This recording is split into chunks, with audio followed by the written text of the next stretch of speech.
I saw Ted Bundy trending on Twitter recently, and I thought to myself, I was like, oh, I hope he's all right. No, that's a little joke. Ted Bundy was murdered by the government a long time ago. I wanted to find out why he was trending. I was curious, like, what the fuck's the deal with this? So I went on there, and yeah, this is how you do Twitter. Oh, I'm navigating Twitter by the keyboard. This makes sense as a fucking pantomime. No. So I wanted to find out why it was trending. I looked it up. I was like, okay, what the fuck's going on here? And I never found out. I just saw a bunch of virtue signaling bullshit about how, we need to be more concerned about Ted Bundy's victims. It's really his victims who should be trending. Like, how does that even work? Like, should each individual victim have their own fucking trend, Should it just be a list of victims? We just decided to make all of Ted Bundy's victims trend, I guess. I mean, it seems like if you really want to get his victims trending, you should pick a specific victim and be like, we should get this victim of Ted Bundy's trending instead. He shouldn't even be on our minds. We shouldn't even care about Ted Bundy. It should be about the fucking victims of Ted Bundy. Or should it just be like hashtag Ted Bundy's victims, Doesn't that still add to his notoriety? I think it does. I'm pretty sure no matter what you do, like if you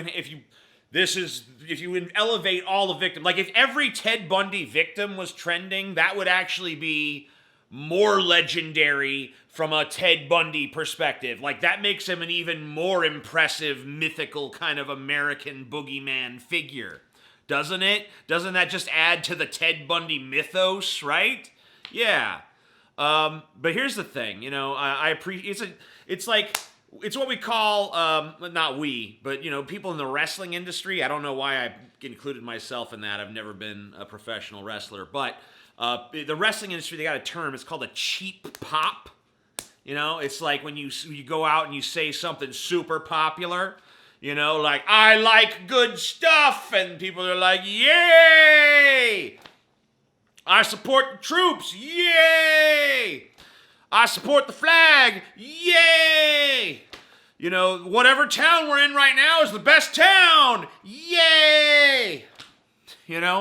Whatever the fuck you gotta say to get the crowd like, yay, you're cool. We like you because you like the things we like.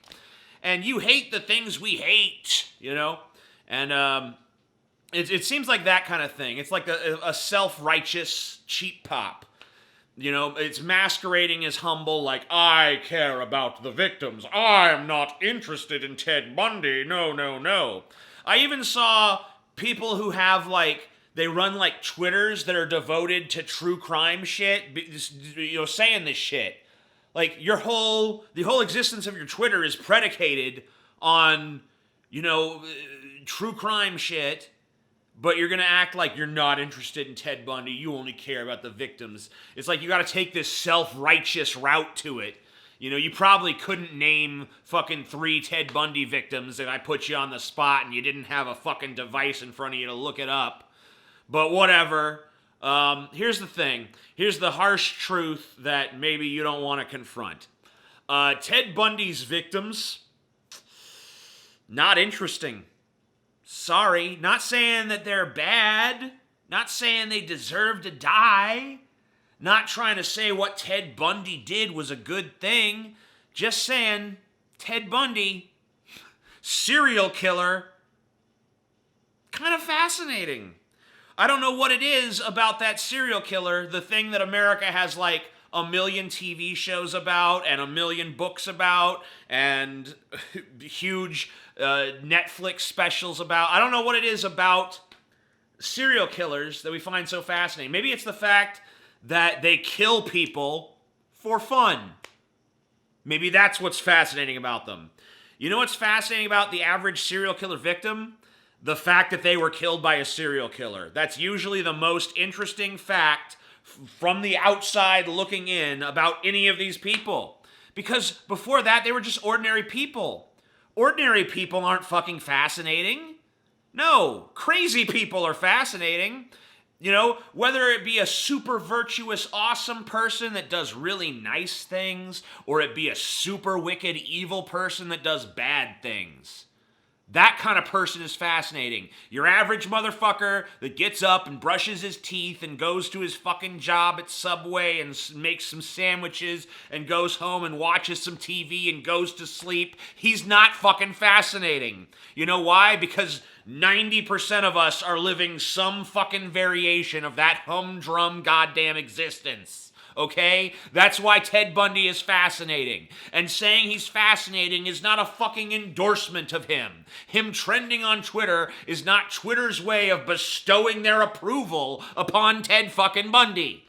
So you don't need to fucking make this big, haughty speech about how we really should focus on the victims. This should be about the victims. Why? Like, what's your fucking argument for that? Other than just, you want to feel self-righteous and act like you so fucking deeply care about someone who was murdered 30-something fucking years ago or more. You don't. You don't. Ted Bundy's interesting because he's a psychological aberration that did something extreme and horrible that most of us don't have it in us to do. And if we did do it, we'd probably do it once, or something like that. No one should be trying that, by the way. That's not like an invitation to go out and let's just kill one person, see how we like it, proceed from there, don't do it. Murder's bad. But no, Ted Bundy's definitely interesting. I mean, I guess that's subjective. If you're more interested in his victims, apparently he was too. Maybe you got more in common with Ted than you think, I guess. I don't know. But the point is, just stop. Stop with this shit. Can we just be real for a minute? You understand why Ted Bundy's fucking fascinating. Don't be stupid. Don't pretend you just don't get it. And we should all be fucking wringing our hands with grief because the poor fucking victims of some shit that happened a billion fucking years ago. Because that just doesn't make any sense. It's just not honest. It's not logical. It flies in the face of fucking human nature. We all know that the weird, psychologically aberrant, fucking murderous killer is more fucking interesting a character study than, generic college girl number 8.